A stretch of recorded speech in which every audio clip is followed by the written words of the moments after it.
Hey everybody, welcome back to Great Lakes Junction. I am in the kitchen yet again, and I am starting to process some of our tomatoes. I've had a few bunches come in, but they were pretty small. So I have about 50 pounds now that I've had sitting here ripening up, and I put a few in the freezer. So we're going to get ready to process them today, and I thought I'd bring you along, so stay tuned.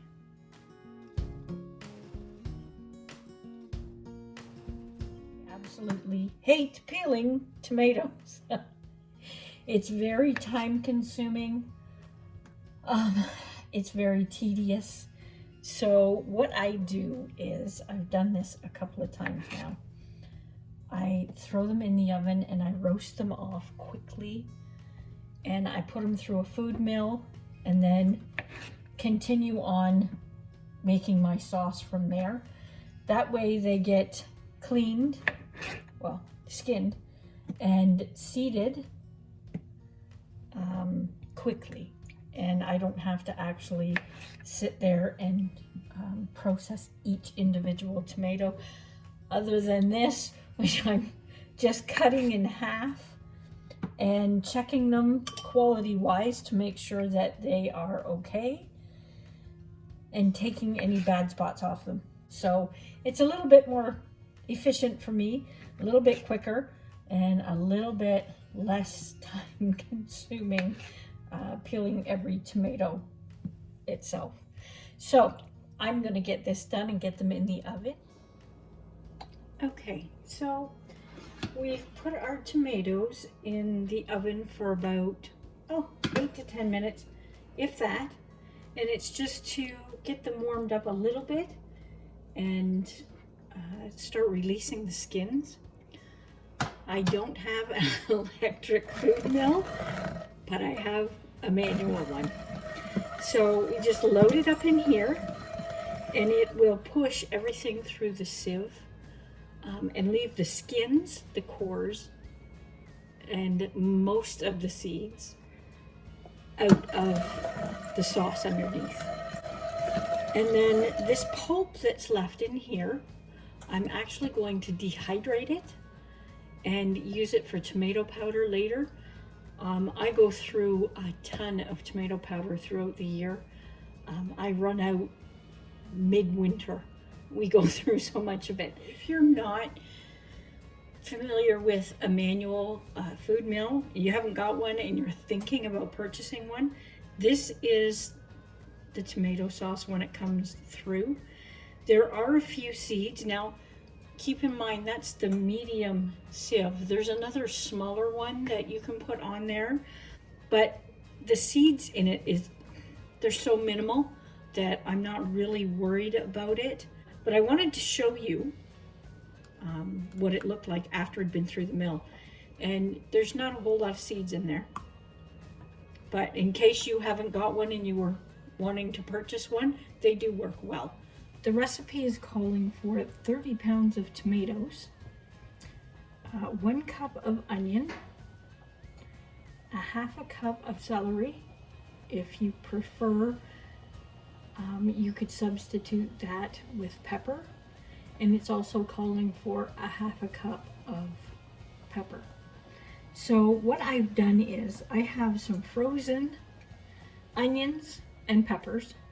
So I've already put a cup in, and I'm going to put another cup in.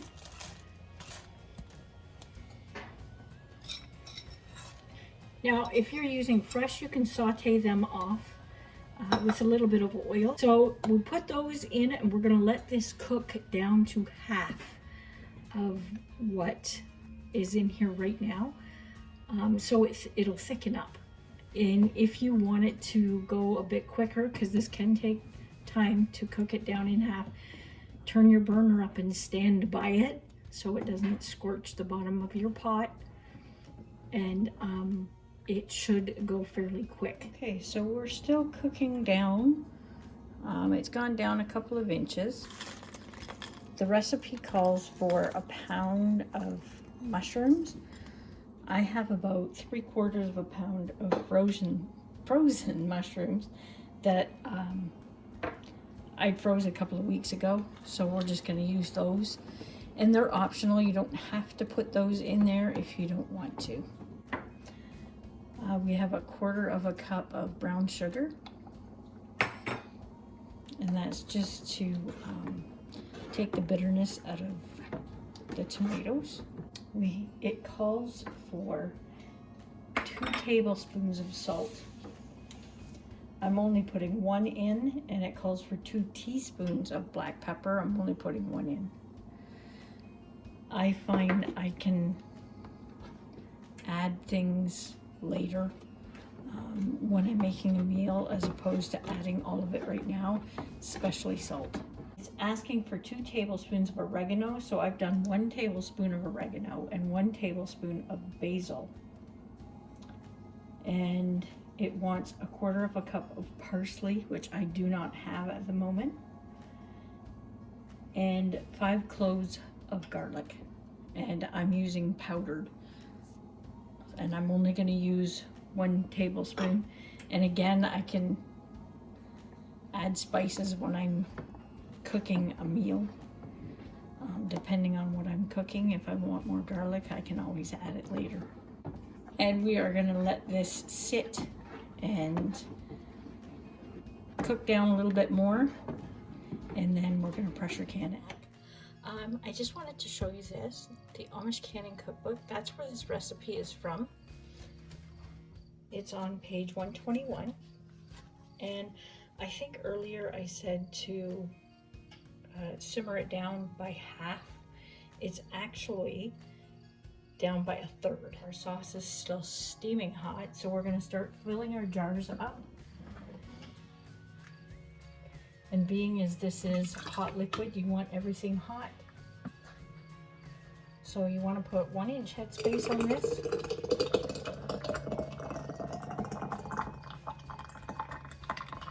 And a 1 inch headspace is the first ring on the bottom there. And if you want to check that with your debubbler, you can.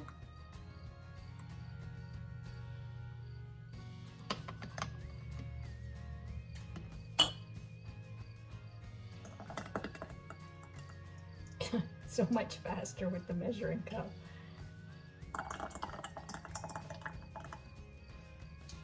I love making my own tomato sauce now, or spaghetti sauce. At least I know what's in it. It's so much healthier for us. And everything, pretty much everything that we grow, you can put in this. Believe it or not, I don't have any zucchini left to add to it if I wanted to. I've processed it all, and our plant is done now, so I'm going to keep filling these up, and I will bring you back on the next step. Okay, they're all filled up. Because there's sugar in here, I'm going to use vinegar to clean the rims off.